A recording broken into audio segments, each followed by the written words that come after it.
Isang masayang pagbati na may ngiti sa aking mga labi. Naghahanap ba kayo ng makakatuwang sa pagre-review ng inyong anak? Meron yan sa DepEd. Ang ETULay online tutorial ay libre at handog ng ating kagawaran sa pangunguna ng OUA ICTS EdTech. Ito ay isang proyektong makatutulong sa mga mag-aaral, katuwang ang mga magulang o kasama sa kani-kanilang tahanan para masagutan at maunawaan ang mga modules. Hangad din ng programang ETULay ang matulungan ang ating mga guro sa kanilang mga blended learning classes. Ang ating ETULay ay mula kinder hanggang senior high school. Bukod sa academics, meron din tayong mga special programs gaya ng All is Wellness, Reading and Math Remediation, Storytelling, Mommy Tech Talks, Classes sa Gramatika, Speech Class, Financial Literacy, at marami pang iba. Pinalawig din ng ETULay ang ating Alive program para sa mga mag-aaral mula grade 1 hanggang grade 3. Gayun din ay mayroon tayong ALS program at SPED tutorials na makasisigurong makakamit ng lahat ang inclusive education. May SPED hotline na rin para sa inyong mga katanungan patungkol sa special education. Kaya, subaybayan mula Lunes hanggang Biyernes, mula 9:00 ng umaga hanggang 7:00 ng gabi ang ating ETULay. Sa ating pagtutulungan, maiaangat natin ang bawat isa. Ating itutulay ang pagkatuto upang di mapigil ang pag-aaral ng kabataang Pilipino. ETULay natin ito, sulong edukalidad.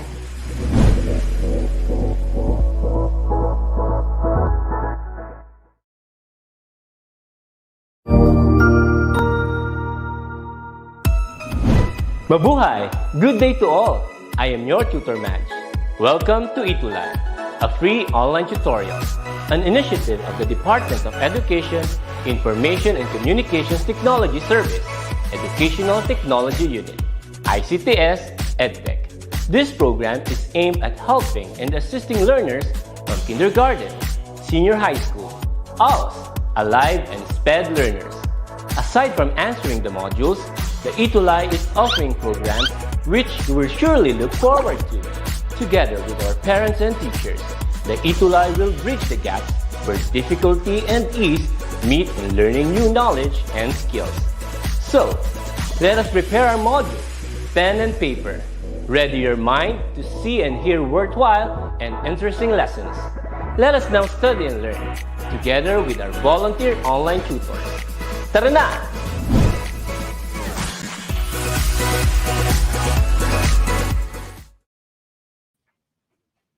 Hey there, what's up everyone? Welcome back to another episode of the Front Office Services. This is an ETULay session with me, Tutor T, and my dear wife, Tutor Teresa. A pleasant afternoon, everyone. Ayan. So meron na tayong mga viewers all over in the Philippines. We have here Annalyn Fuentes. Hello po, good afternoon. Good afternoon din sa'yo. Si Bint Abdurrahman, good afternoon. Ayan. So masayang-masaya kami na nandito na kayo, ready na matuto sa ating Front Office Services 9.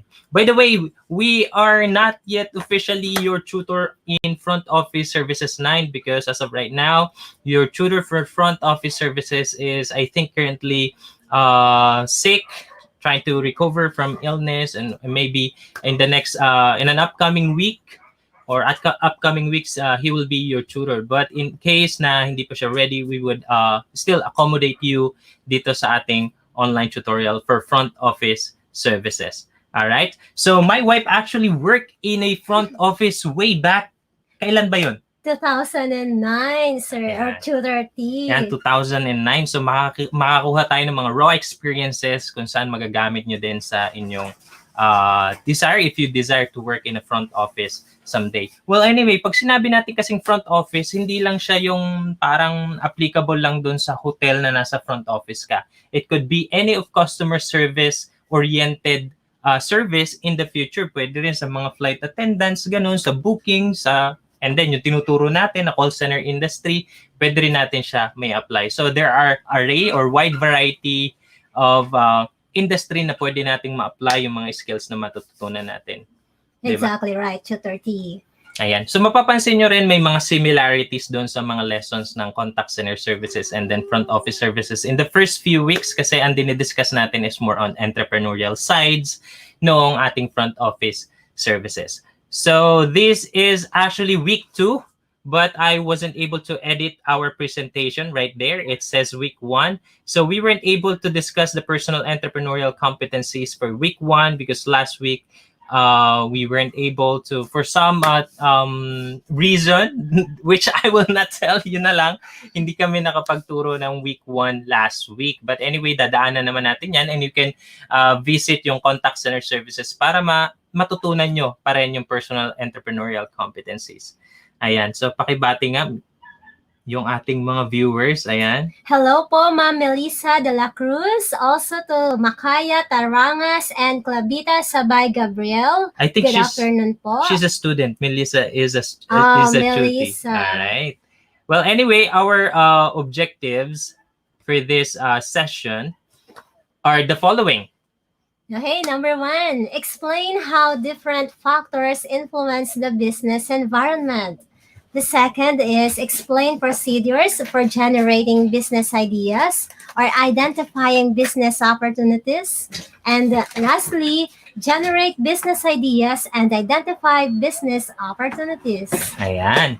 So, yan yung ating mga objectives for this session. So, I hope by the end of this session, we would be able to help you with attaining these objectives. All right. So, are you ready? Okay, thumbs up right there sa ating comments if you are ready to dive into another learning here on front office services for grade 9 students. But if you're not grade 9 student, you're still welcome to join us, whether you are someone who's looking for a job, trying to improve yourself, increase your skills, pwede ka mag-join sa ating ETULay session. Shout out ko muna, Tutor T. No, sige. Ang mga estudyante at kaguruan ng Ternate West National High School at ang teacher po nila sa kanilang front office services, Ma'am Ellen De Los Reyes. Good afternoon po. Also to our school head, Sir Ferdinand de Galacia. So sa mga estudyante po ng front office, please tutukan po natin ito para mas marami po tayong matutunan kahit distant learning. Ayan. So sabi ni Umo Kalsum Abdurrahman, hello po, good afternoon. Good afternoon dyan sa inyo. Please tell me taga saan kayo para ma-shoutout natin where you're coming from. Okay? So for this lesson, we are going to discuss about environment and market in line with those objectives. So babalikan lang natin saglit. Ayan. So at the end of this episode, we are expecting na lahat kayo ay magagawa ito in your subject teacher. It could be on your learning journal na pwede nyo ipasa or it could be in your module na pwede nyo ipasa sa inyong subject teacher. We're practically here or basically here to help you out with your task doon sa inyong mga learning module. Alright? So, i-discuss muna natin to. Ano ba yung environment and market? Why it is important? Okay, bakit pa importante yung environment o pag-aralan natin yung environment and market? Okay? Ito isang quotation, no? I just put the quotation mark right there. I didn't know who actually said this, but it's written in our learning module, and I like to focus our attention with this. Could you read that, Tutor Teresa? Okay, it says here, and I quote, business ideas and opportunities are partly shaped or determined by the business location. Okay, could you explain that? Okay, so nagkakaroon tayo ng idea sa kung ano yung business na ipuput up natin or where we engage in dahil ito ay nakadepende sa ating lokasyon. Ayan. So kung ano po yung available, let's say, o kung ano po yung kakulangan sa ating lugar, so mag-iisip tayo, ano yung need na kailangan nating mapunan at doon pumapasok yung mga business ideas na iyan. Ayan, so nabanggit ni Tutor Teresa yung needs, no? Importante ma-identify din natin yung needs and wants ng ating mga target customers in the future if you're really planning to engage in a business opportunity. So, Clavel Euphemia is watching. Hello, how are you there? Ayan, as you can see in the picture right there, no, mapapansin natin dito, it's a salon. So it's Frisier Salon. And as you can see, there are no people going into it. And it's somehow like it's somewhat blocked by this rope. So it kind of gives a vibe that it's restricted for some people. As you can see, there are no people, and I believe this is a wrong business location. So as you can see in this picture, the success of this business actually is determined by its location. What if inilagay natin itong salon na ito doon sa isang matao at busy na lugar? Okay, kung saan maraming working people that they don't have time sometimes to pamper themselves or to take care of themselves, like yung mga manicure, pedicure, di ba? Ibig sabihin, mas may potential itong business na ito na maging successful. That's why, importante na ma-identify natin yung tamang environment kung saan natin ilalagay yung ating business so that we can market it fully, to its full potential, diba? Yung ating naiisip na business. Well, anyway, pag pinag-usapan natin yung business, dapat meron tayong business ideas. Okay? Exactly. At yun yung aalamin natin ngayon, okay? And paano ba tayo makakapag-generate ng mga business ideas at ano yung mga factors na kailangan natin i-consider? Ayan, dito meron na naman tayong nag-comment, okay? Arellano Odinalba, how are you? At nanonood siya from Leon Mediana, NHSSDO Iloilo. Kumusta ka mo, Dira? I don't know if I said that properly. Well, anyway, the two of us live in Negros Occidental. Occidental. So we can still able to speak in Ilonggo, and somehow I believe yung Iloilo medyo iba yung salita nila pero medyo Ilonggo pa rin, or pareho sa Hiligay nun, no? May similarity. Okay, pa-thumbs up nga kung tama ang sinasabi ko. Tama pa rin yan. Ayan. Sige. So tingnan natin ano ba yung mga factors that we need to consider when it comes to looking for the right location. Okay? So imagine you want to put up a business. Okay? Can you put up a business in a mountainous area?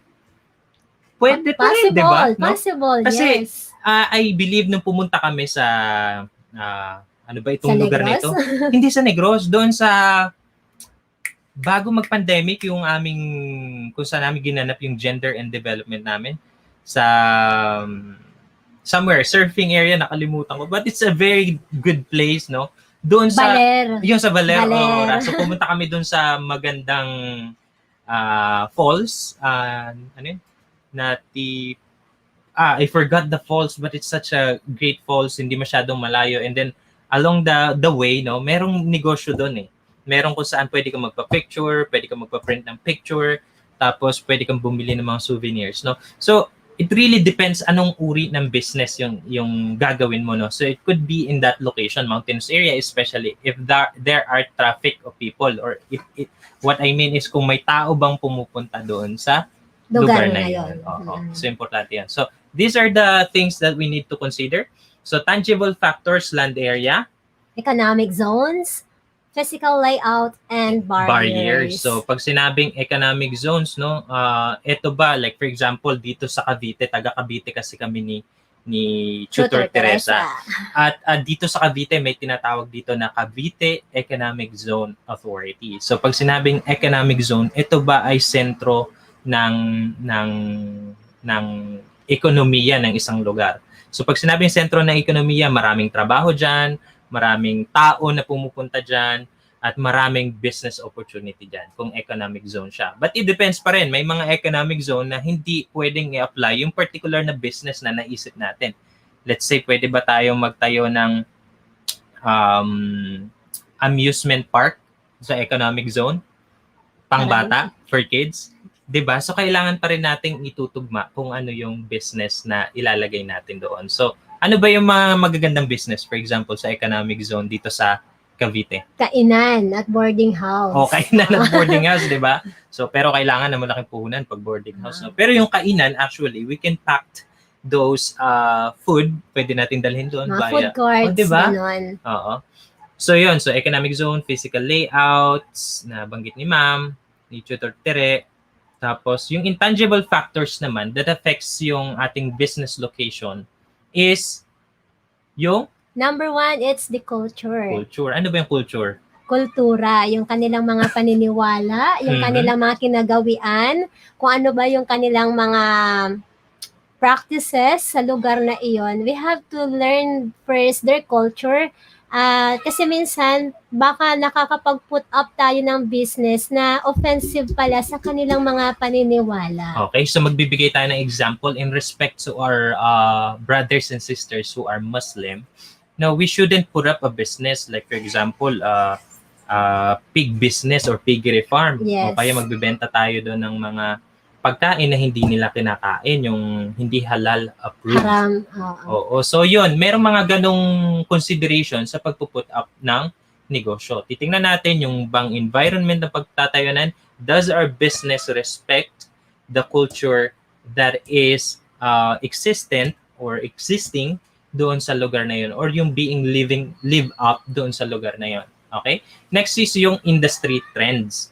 Okay? So makikita natin, no, yung trend ng industry ngayon is more on mobile devices, software, and delivery business, 'di ba, sa panahon natin. So titingnan din natin yung mga trends na ganyan. Well, anyway, we would go into details pa naman dyan sa mga upcoming slides, no. So those are the little information that we could provide right now.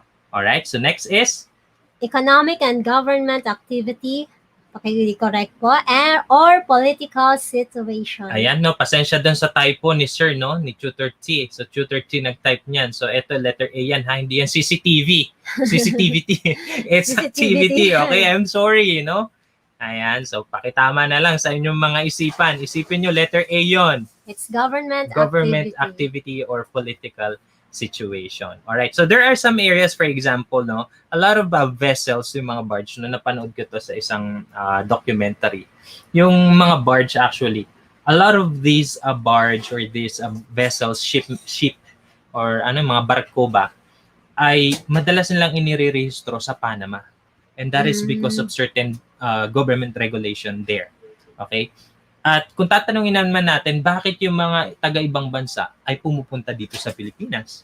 Mas mura.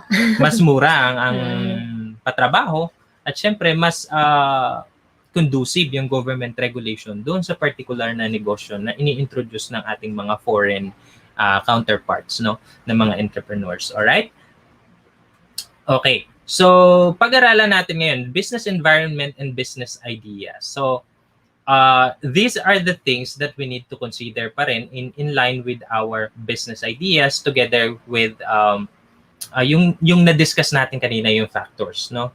So, ngayon, I want you to, Teresa, no, to explain to us a little bit about this. I'm gonna give several examples, no? Okay. So, yung una is yung natural and physical environment. So, Tutor Teresa, could you please tell us something about natural and physical environment?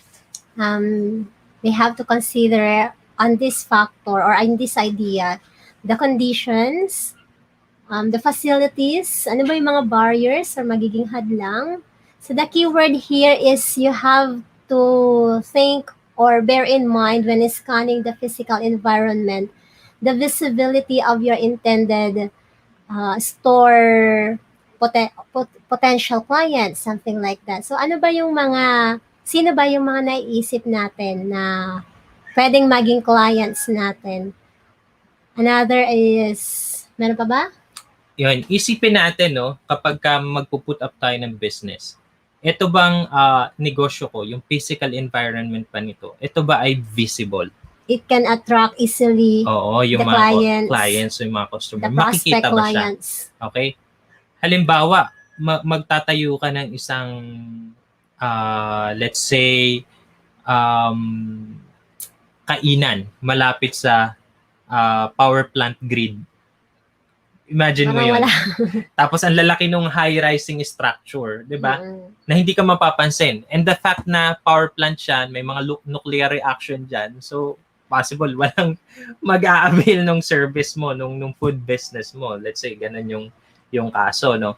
May hotel ka, let's say hotel, okay? Since front office tayo, and you decided in the future that you'll put up your own hotel and restaurant.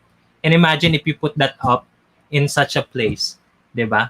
kung saan maraming ingay, di ba? The purpose of hotel is for them to have a safe haven na makapagpahinga sila, conducive yung lugar para makapag-unwind, di ba? At makakain ng maayos, walang ingay, walang pollution, di ba? So the best place to look at talaga is kung yung business mo ay nandun sa isang lugar na let's say nasa harap ba siya ng overlooking ba siya sa magandang sa tabing dagat, di ba? Nasa tabing dagat ba siya? Kapag mga restaurant or mga hotel, nandun ba siya sa isang preskong lugar, sa isang mataas na lugar na malamig, let's say sa Tagaytay, di ba? Baguio, di ba? So doon, in yung mga business like yung mga hotel and restaurants, di ba? Sa mga ganung lugar na dinadayo ng mga turista. So titingnan natin yung physical environment, kung tutugma ba doon yung naiisip natin na negosyo. Kailangan nakaakma. Yun yung key point doon, nakaakma. Tapos pangalawa, yung demography. Okay, ano ba yung demographic information na dapat na alam natin, no? So yung demography, yun yung potential target client. So yung migration pattern, titingnan natin din yun. So yung populasyon, gaano ba karami yung mga tao doon sa lugar? Kung Ano pa mas- ba yung mga parte ng demographic information, Mami? Kung edad, Edad, age, oo, edad ng mga tao. gender, kung mas Gender, marami oo. ba ang lalaki or mga babae, Oo. something like that. Pwede rin yung uri ng trabaho. Uri ng trabaho. Malay natin, yung trabaho ng dun sa vicinity na yun, madalas nightlife. Mm-mm. Kasi ang trabaho buong maghapon. Sometimes naman day life kasi ang trabaho sa gabi, di ba? So may mga ganong factor na dapat nating i-consider sa Put up ng business. sa paggawa din natin ng business. You have also to ideas. consider yung family size, Mm-mm. religion, and even growth trends. Ayan, nabanggit natin kanina sa ating mga brothers and sisters na Muslim, no? So yun, pasok doon yung demographic information, no? Marami tayo, especially sa religion natin, iba-iba yung belief, may mga hindi tayo kinakain as part of our protection sa ating mga health, 'di ba? Iba-iba 'yan sa iba't ibang mga religion, no. Even yung growth trend. So gaano ba lumalago yung populasyon? Okay? Ano ba yung, let's say, sa lugar na ito mas madami yung women, 'di ba? At dahil maraming women and then marami yung mga married couples kumpara sa mga single, alam mo yun, minsan may makikita natin based sa census, ang daming nagpakasal ngayon. So ibig sabihin, magkakaroon ng sudden growth doon sa population at magkakaroon naman ng needs ng mga, let's say, mga babies, mga lampin, ganyan, diapers, di ba? So titingnan din natin yon sa pag-put up natin ng business. So para ma-assume din natin, ano ba yung mga upcoming needs paano ang ating lugar kung saan natin itatayo yung ating business idea. Okay? Next, culture. We already talk about that. Okay? Yung kultura, nabanggit na yung Tutor Teresa. Technology. So, tingnan natin muna itong technology. Okay. So, sa teknolohiya, bakit kailangan nating i-consider yung technology pagdating doon sa ating business idea? Okay? So, sa technology, trend, and production. Okay? Okay, so kailangan nating tignan itong aspetong ito in putting our business so that we as entrepreneurs or those who will engage in business can benefit from technological changes. Okay, baka 21st century na po, makaluma pa rin po yung gamit natin or something like that, pwedeng magkaroon ng mga aberya. So we have to identify appropriate technological solutions available in the area or the locality. Ayan. So kung iisipin natin, no, sa industrial revolution, way back, like siguro nung nakaraan, no, before this, decades ago, or before the information age, no, before the rise of the internet era, no, mapapansin natin yung shift sa technology from using our hands, 'di ba? Napunta tayo doon sa pagkakataon kung saan na-automate na yung mga bagay. So nagkaroon ng improvement. So that means kapag merong existing technology doon that could provide you better resources and better let's say processes for you to have your business successfully running, so maganda nating i-put up yung business natin kung saan meron tayong resources doon sa teknolohiya. Kasi what if inilagay natin doon pero ang bagal ng turnaround ng ating mga products and services, mabagal yung supply.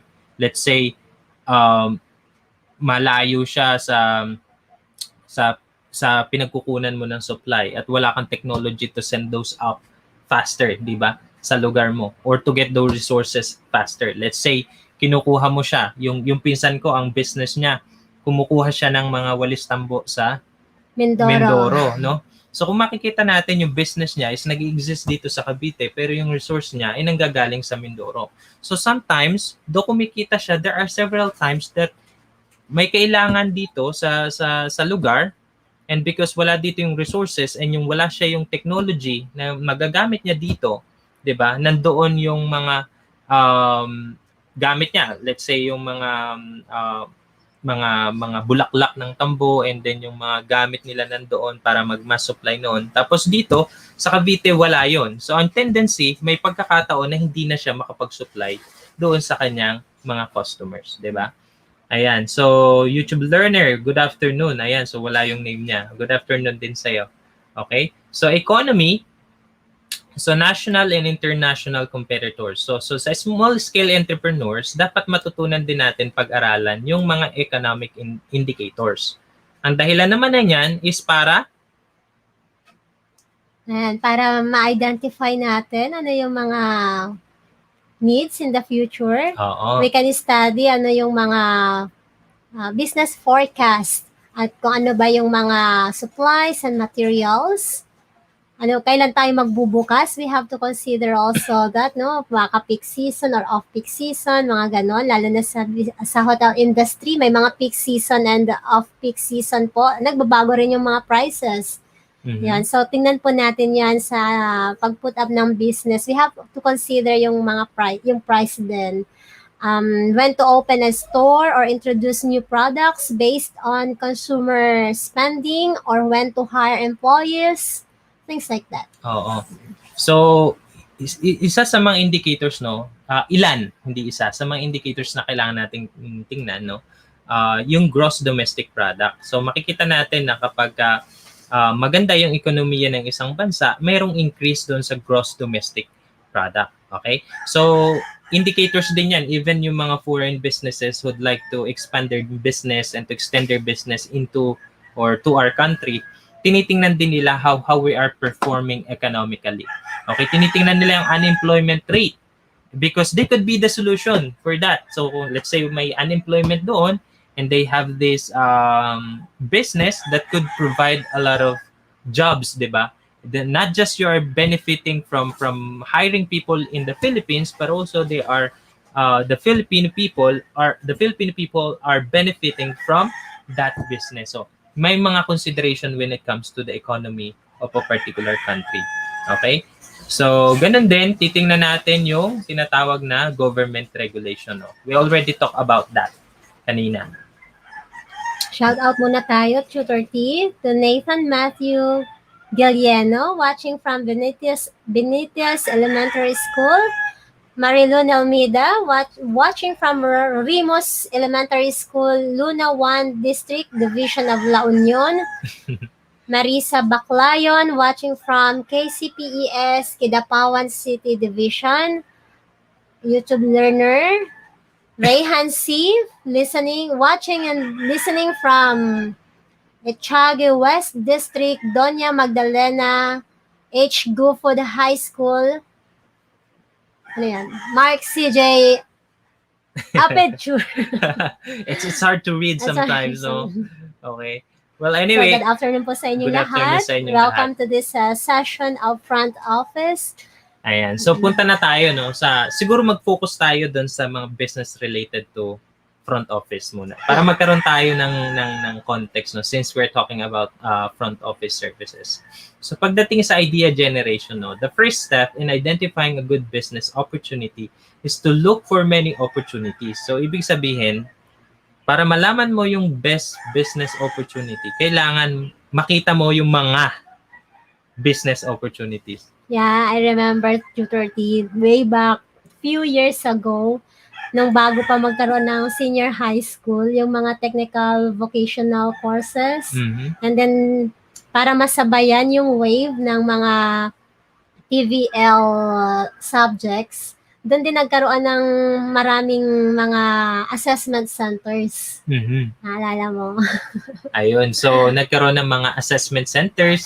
No, parang meron namang assessment centers na Dati. existing, Oo. pero malayong lugar. And Pero- then inilapit nila dito, 'di ba? Inilapit nila sa mga may senior high school, Oo. ganon. Tapos minsan yung mga assessors nyo na yung pupunta doon sa school, Sa di ba? So makikita natin na importante na magkaroon ng mindset na yung tinatawag na abundance mentality. Yeah. Na minsan sinasabi natin, it's nakakatawa ito nakakatawa itong experience na ito or katotohanan na ito, no. Sometimes yung mga people from Visayas, they want to go to Manila to look for opportunities, 'di ba? Tapos yung mga people from somewhere here in Luzon or Manila area, they go abroad to look for opportunities, 'di ba?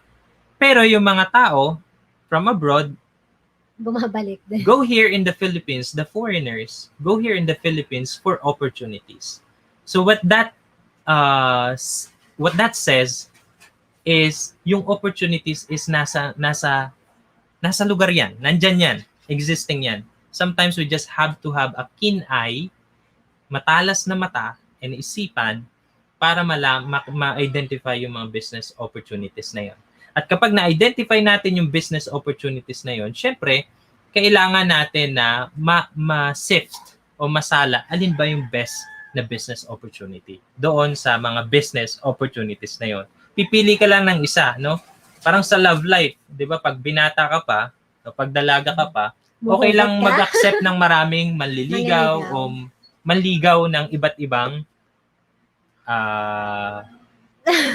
Ayusin mo. iba't ibang bago ka magka-girlfriend, okay lang magka-crush sa madami, 'di ba?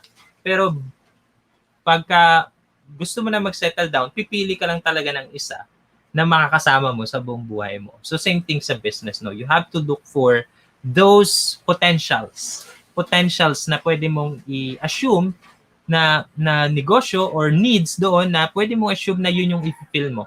Okay? Yung mga needs na yun. Tapos saka mo na lang isi-sift o sasalahin alin ba yung needs na yun na iyong isusuplayan ng service or produkto mo. Okay? So, ano pa ba? Yun lang naman. So, this is called idea generation phase. So, according to SIRDEF 2007, the following are good sources of business ideas. So, ito yung mga good source na mga business ideas. Yan. So, personal hobbies and interests. Okay. So, I would ask my wife, no? Your tutor, Teresa, and she's my wife, actually. Okay. Sa tingin mo, ano ba yung hobbies and interests ko na pwedeng maging business opportunity? Let's say, hindi mo ako asawa, tapos negosyante ka. Ano nakita mo na hobbies ko na pwedeng, hobbies and interests ko na pwedeng supplyan mo ng produkto mo o kaya ng serbisyo mo? Nakita ko kasi kay Tutor T, yung mahilig siyang magkutingting ng mga kung ano-anong gamit, mapa, motor, mga tools, kahit sa mga camera, cellphones, and gadgets, mga ganyan. So, if I am a business woman, pwede ko siyang maalok ng mga tools at mga gadgets, kung ano yung pinaka-recent or updated or bago sa market. So, kasi yun yung hobby niya. Nakikita kong yun yung interest niya. Baka kahit wala itong pera, bibili ito, magkaroon lang ng ganun. So, may mga ganung consumers or mga clients na kapag kinonsider natin yung interest nila, gustong-gusto nila iyon, and that is their hobby, madali silang mapabili. Okay, diba? syempre, no, may tendency na sila bumili kasi in line doon sa hobbies nila as ang interest nila. So I would agree, no. I would definitely buy those things, especially kapag wala pa ako noon. Okay. At mga kamerang binili mo eh. Ayan. So next is everyday experiences, travel and adventures. Ayan. So yun. So pang-araw-araw na ating karanasan. So, papasok din dyan yung, let's say, sa panahon natin ngayon, no, mahirap lumabas. So, in na in yung mga delivery. Delivery, Lazada. Oh, bawal Oh, mag-mention. Okay, so travel and adventure. So, as of right now, we could not really travel unrestrained. Our travels is restrained actually as of right now in our adventures. So, ano ba yung pwede nating isupply sa pang-araw-araw nating karanasan na sa tingin natin ay mapapakinabangan? Let's say what we are experiencing right now with our son. 'Di ba ang hirap na magbigay ng oras para i-tutor siya. So there could be, let's say, a tutorial Common, mga ganon. Oh, tutorial center na pwedeng supplyan yung pangangailangan na yun, o yung needs namin, no, na magkaroon ng tutor or institution na mag-tutor doon sa anak namin. So, may mga ganong ideas. Ano ba yung nararanasang problema ng mga tao doon sa paligid natin, sa community natin? So, pwede natin pagkuhanan din ng idea, yung suggestion from family members and friends. Kasi sila yung pwedeng unang maging mga clients or consumers, no? Oo. So, minsan kapag naririnig naman natin sila, no, halimbawa, ano ba yung recent natin na problema? So, last time kasi ito yung experience ko, laging nawawala yung gunting kapag ka magluluto ako, tapos kailangan kong gupitin, let's say, yung skinless, no? So, lagi ako nagre-reklamo. Sabi ko, ano ba naman yan? Lagi nawawala yung gunting, wala akong magamit. So, kapag may narinig tayong ganun na problem from our families, from family members, maybe there are other houses or other household as well who are experiencing the same thing, yung same problem na na-experience nila. So doon papasok yung survey natin, yung research skills natin, di ba? Okay, next.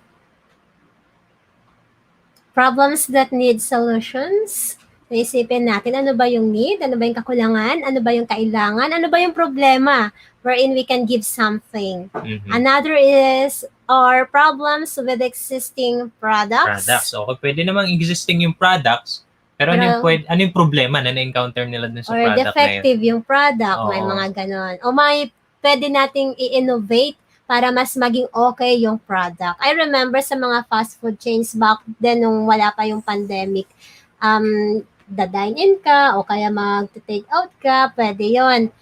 Pero dahil restricted ang ating travel at kapag MECQ, ECQ, ganyan, may number of pwedeng mag-dine-in lamang. So doon na uso ngayon yung mga applications. Mm-hmm. Diba? Wherein you can order online tapos darating na lang siya sa at your doorstep.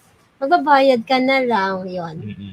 So, and then isang skill pa rin na ating ine-emphasize, no, sa ating TLE, no, sa lahat ng subject ng technology and livelihood education and technical vocational courses natin sa grade 11 and 12 is yung pag-update ng ating industry knowledge. Mm-mm. Kasi doon sa pag-update natin ng industry knowledge, which are makukuha natin yung mga information na yon sa mga libro, sa magazines, sa mga balita. No? Ano ba yung sinisigaw ng masa, ng balita sa panahon ngayon? Ano yung pangangailangan na sinisigaw ng bawat isa? Okay? Observing and listening around you. All right?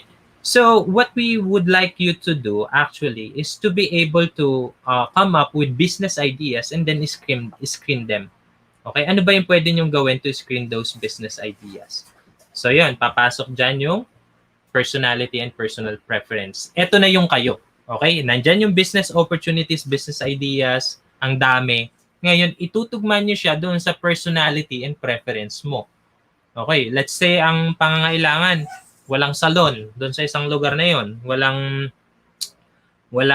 hotel, pero hindi ka naman hotelier, wala ka namang idea doon, hindi mo naman passion yon, wala kang knowledge about that, so that is practically not in line with your personality and personal preference. So papasok dyan yung skills mo.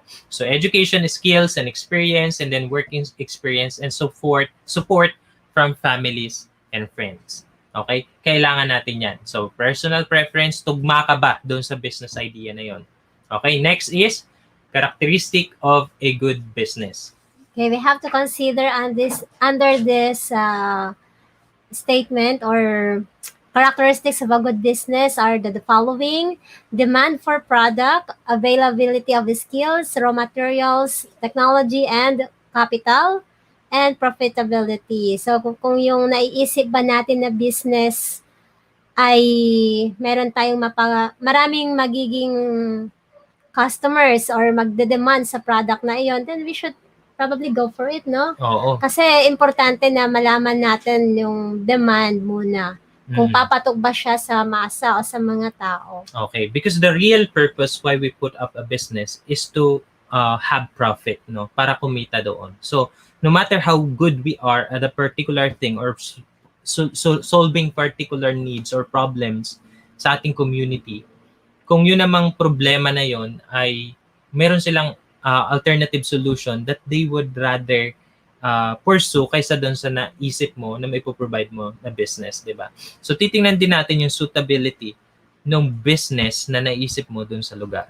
Okay? Yung demand for product na nabanggit ng Tutor Teresa, na meron bang skills? Let's say, wala kang skills, pero are there people that you can hire? Pwede. Diba? Dun sa business mo. May mga raw materials, may magagamit ka ba? Yun nga, nabanggit na natin yan, technology and capital. So, that's it for now. And don't stick around because we will have contact center services in our next session with Tutor Rodman. He is waiting on another line. So, wag kayong aalis. Meron pa tayong contact center services and makikita nyo kami doon. So, this is pretty much a run-through of the things that you have to consider when it comes to studying your environment and market. And then, coming up with a lot of business ideas and then screening those business ideas para makuha mo yung nag-iisa, the one and only business idea that you would pursue at doon ka magpo-focus. So, importante ang focus in order for you to be successful as well. So, once again, I'm Tutor T. And I'm Tutor Teresa. Ayan, and hintayin namin kayo sa contact center services for those grade 10 students, grade 10, 11, and grade 9 students who are taking up contact center services for their daily subject. So that's gonna be all for today. Thank you so much, and we'll see you in the next week. All right, stick around.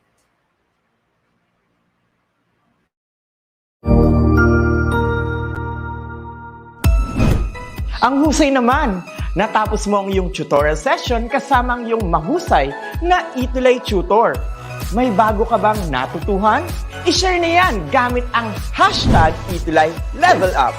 Huwag aalis ha, dahil may susunod pang programa na pwede mo ring panoorin at salihan. Dahil naghihintay na ang iyong mga tutors. Happy learning dito sa ETULay!